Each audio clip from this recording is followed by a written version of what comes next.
বাংলাদেশের সাংসদ খুনে এ কি নির্মম নৃশংসতা। হার মানাবে ওয়েব সিরিজও। খুনের পর চামড়া তুলে দেহ টুকরো টুকরো, হাড় মাংস আলাদা করে মাখানো হয় হলুদ। ভেবে দেখুন একবার। এবং দুর্গন্ধ এড়াতে ব্লিচিং পাউডার, ফ্রিজে দেহাংশ ঢুকিয়ে ফ্ল্যাটেই জমিয়ে মাংস রান্না করে নাইট পার্টি করে খুনিরা। এবার ধৃত কসাই জিহাদ হাওলাদার। সাংসদ খুনে বাংলাদেশে গ্রেপ্তার রহস্যময়ী। মূল চক্রী আখতারুজ্জামানের বান্ধবী শিলাস্তি রহমান।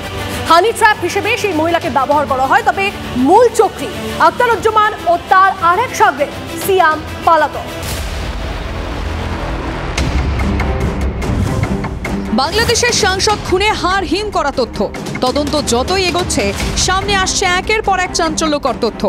সাংসদ আনোয়ার উল আজিমকে খুনের জন্য মাস্টার মাইন্ড আখতারুজ্জামান মুম্বাই থেকে কসাই জিহাদ হাওলাদার ও সিয়াম নামে এক আততায়ীকে ভাড়া করেছিল। গ্রেফতার হয়েছে কসাই জিহাদ হাওলাদার। পুলিশের দাবি, জেরায় জিহাদ সাংসদকে খুনের কথা কবুল করেছে। জিহাদ ও আরো 4 বাংলাদেশি সাংসদের শ্বাসরোধ করে, এমনটাই দাবি পুলিশের। হাড় হিম হত্যার পরতে পরতে নির্মম নৃশংসতা। সাংসদকে খুনের পর চামড়া তুলে ফেলে দেহ কুচি কুচি করে কাটা হয়। দেহাংশ ফ্ল্যাটের ফ্রিজেই রাখা হয়েছিল। দেহাংশের হাড় মাংস আলাদা করে মেশানো হয় হলুদ। আলাদা আলাদা প্লাস্টিকের ব্যাগে দেহাংশ ভরা হয়। পচন ও দুর্গন্ধ এড়াতে ব্যবহার করা হয় ব্লিচিং পাউডার। খুনের পর নিউটাউনের ফ্ল্যাটে ভুরি ভোজ করে আততায়ীরা। সামনে এসেছে সিসিটিভির ফুটেজ, যেখানে দেখা যাচ্ছে নিহত সাংসদ সৈয়দ আমানুল্লাহ ও ফয়সাল আলীকে। আমানুল্লাহ ও ফয়সাল ইতিমধ্যেই গ্রেফতার হয়েছে বাংলাদেশ পুলিশের হাতে। তার হাতে ট্রলি রয়েছে, জিন্স এবং গোলাপি জামা পরা। তিনি হচ্ছেন আমানুল্লাহ ওরফে শিমুল, যাকে 5 কোটি টাকার কন্ট্রাক্ট দিয়েছিল এই খুনের জন্য আখতারুজ্জামান, যিনি এই খুনের মাস্টার মাইন্ড। এবং তার সঙ্গী হচ্ছে জিহাদ, কসাই জিহাদ, যে সাংসদের দেহ টুকরো টুকরো করে কাটে এবং হাড় মাংস আলাদা করে, যাতে কোনোভাবে এই ব্যক্তিকে মৃত্যুর পরে চিহ্নিত না করা যায়। এবং ওই সিসিটিভি ফুটেজের আরেকটি অংশ প্রকাশ্যে এসছে, যেখানে দেখা যাচ্ছে যে 3 জন ব্যক্তি ওই ফ্ল্যাটে ঢুকছেন এবং তার মধ্যে সাদা জামা কালো প্যান্ট পরা হচ্ছেন সাংসদ নিচে, এবং তার সঙ্গে রয়েছেন এই আমানুল্লাহ এবং ফয়সাল আলী, যে ফয়সাল আলী বর্ণগরের বাড়ি থেকে ভাড়া গাড়ি করে সাংসদকে নিয়ে এসেছিলেন নিউ টাউনে। সাংসদের দেহাংশ ধাপে ধাপে সরানো হয়েছে বলে খবর। সূত্রের খবর, বাংলাদেশ থেকে কলকাতায় আসার পর একাধিক ভুয়ো নথির সিম কেনা হয়। সাংসদ খুনে শাহিন 2.5 কোটি টাকা অগ্রিম দিয়েছিল বলে জানতে পেরেছেন তদন্তকারীরা। ধৃত জিহাদকে জেরা করে কলকাতায় আসার সম্ভাবনা বাংলাদেশের পুলিশের। দেহাংশ যাতে না মেলে ধৃত জিহাদ তদন্তকারীদের বিভ্রান্ত করার চেষ্টা করছে। বাংলাদেশের সাংসদ খুনের পরতে পরতে নাটকীয় তথ্য। খুনের রহস্যময় যোগ, গুরুত্বপূর্ণ ভূমিকা শিলাস্তি রহমানের।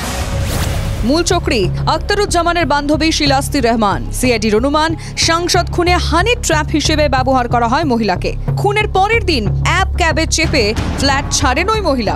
সিআইডির অনুমান, দেহাংশ কোথায় কোথায় ফেলা হয়েছে জানেন ওই মহিলা। বৃহস্পতিবার মহিলাকে গ্রেফতার করে বাংলাদেশ পুলিশ। ঢাকায় বসে প্রায় 1 মাস আগে থেকে ঠান্ডা মাথায় খুনের পরিকল্পনা হয়। এখনো পর্যন্ত জানা গেছে আমানুল্লাহর সঙ্গে সাংসদের আগে থেকে পরিচয় ছিল। চাঞ্চল্যকর তথ্য, আমানুল্লাহ ওরফে শিমুল বাংলাদেশের সন্ত্রাসবাদী সংগঠনের নেতা। তাহলে কি এর সঙ্গে কোনো জিহাদি যোগ রয়েছে? সাংসদকে খুন করতে কেন কোটি কোটি টাকার সুপারি দেওয়া হয়েছে? জানা গেছে, গোটা অপারেশন শেষ করে বাকিরা বাংলাদেশে ফিরে গেলেও মাস্টার মাইন্ড আখতারুজ্জামান মার্কিন যুক্তরাষ্ট্রে পালিয়ে যায়। Bureau report, TV9 Bangla. এই মুহূর্তের সবচেয়ে বড় খবর, সাংসদ খুনের অভিযুক্ত মাস্টার মাইন্ড আখতারুজ্জামানকে যোগাযোগ করেছি আমরা TV9 বাংলা। দেখুন গোপন জেরা থেকে আমাদের কি বলেছেন আখতারুজ্জামান। আচ্ছা, আমি যদি এখন ভাড়া নিয়ে আমার ফ্ল্যাটে গিয়ে কাজ করবো, ডু ইউ থিঙ্ক আমি আমি যেটা করি থাকি তাহলে আমার ফ্ল্যাটে আমি করবো? এটা আপনাদেরও তো সেন্স থাকা উচিত। আমি ফ্ল্যাট ভাড়া নিয়ে আমি এই কাজ করব, আপনি করবেন? করবে? আমি ফ্রেমড হয়ে আসছি এদেশে, আমি কোনো মতামত করতে পারবো না, কারণ আমি এটার মধ্যে ছিলাম না। আমি মানুষ বাংলাদেশে অনেক কথাই বলে, যদি তাদের কাছে কোনো প্রমাণ থাকে তারা দেখাতে বলে। আমি ঘটনাস্থলে ছিলামও না। আমার বাসাতে আমার বন্ধু আমার কাছে চাবি চাইছিল, সে আমার সাথে গেছিল, কয়েকবার ট্রিটমেন্টের জন্য গেছে। তারপরে আমি এক পর্যায়ে যখন বুঝছি যে বাংলাদেশ পুলিশ আমাকে কথা বলতেছে এবং আমার বন্ধু রেসপন্ড করছে না, তখন আমি চলে আসছি এদেশে। এসে আমি লয়ারদের সাথে কথা বলছি, আমাকে এখন বলেছে মাস্টার মাইন্ড। তো তারা আমাকে বলেছে যে কারোর সাথে কথা না বলতে, এবং বাংলাদেশ সরকার বা পুলিশের কাছে কোনো ডকুমেন্টস থাকলে তারা এখানে দেখ, এখানে প্রমাণ হলে সেটা হবে। এর বাইরে আমি কোনো কথা বলতে চাচ্ছি। আমার পাসপোর্ট রেকর্ড দেখেন, আমি ঘটনাস্থলে ছিলাম না। আমাকে বলা হচ্ছে আমি নাকি 5 কোটি টাকা দিয়েছি। কিভাবে আমি 5 কোটি টাকা দিই? কোথায় পেলাম আমি 5 কোটি টাকা? এগুলো বললে আপনারা বলেন, আর আমি এগুলো এখন শোনা ছাড়া আমার কি করার আছে? ষড়যন্ত্রের অভিযোগ করছেন তিনি, আপনাকে শোনালাম। এর পাশাপাশি বাংলাদেশে যে সাংসদের দেহাংশের খোঁজ চলছে, ভাঙড়ে পৌঁছে যায় সিআইডি। ধৃত কসাই জিহাদকে সঙ্গে নিয়ে তল্লাশি তদন্তকারীদের। ভাঙড়ে কৃষ্ণমাটিতে খালের ধারে তল্লাশি চলে। কি প্লাস আরে প্যাকেট বস্তা। বাংলাদেশি সাংসদের দেহের খণ্ড অংশ বাগজলা খালের কোন জায়গাতে ফেলা হয়েছে, এবার সেই তদন্তে সিআইডি আধিকারিকরা। পোলেরহাট থানার পুলিশ আধিকারিকদের সঙ্গে ইতিমধ্যেই সিআইডির আধিকারিকরা যে সাংসদের হত্যা করা হয়েছিল এবং দেহ কয়েকটি খণ্ডে বিভক্ত করে প্লাস্টিকে করে নানা জায়গাতে ফেলা হয়েছিল বলে অ্যাপ চালক এবং ধৃত জিহাদের কাছ থেকে পুলিশ জানতে পেরেছিল। এবার সেই জিহাদকে সঙ্গে নিয়ে বাগজলা খালের বিভিন্ন অংশে তল্লাশি চালাচ্ছেন এবং এই মুহূর্তে সিআইডি টিম সঙ্গে ডিএমজি অর্থাৎ ডিজাস্টার ম্যানেজমেন্ট গ্রুপের সদস্য এবং অন্যান্য পুলিশ আধিকারিকরা তারা সঙ্গে আছেন এবং বাগজলা খালের বিভিন্ন এলাকাতে তারা ঘুরে দেখছেন।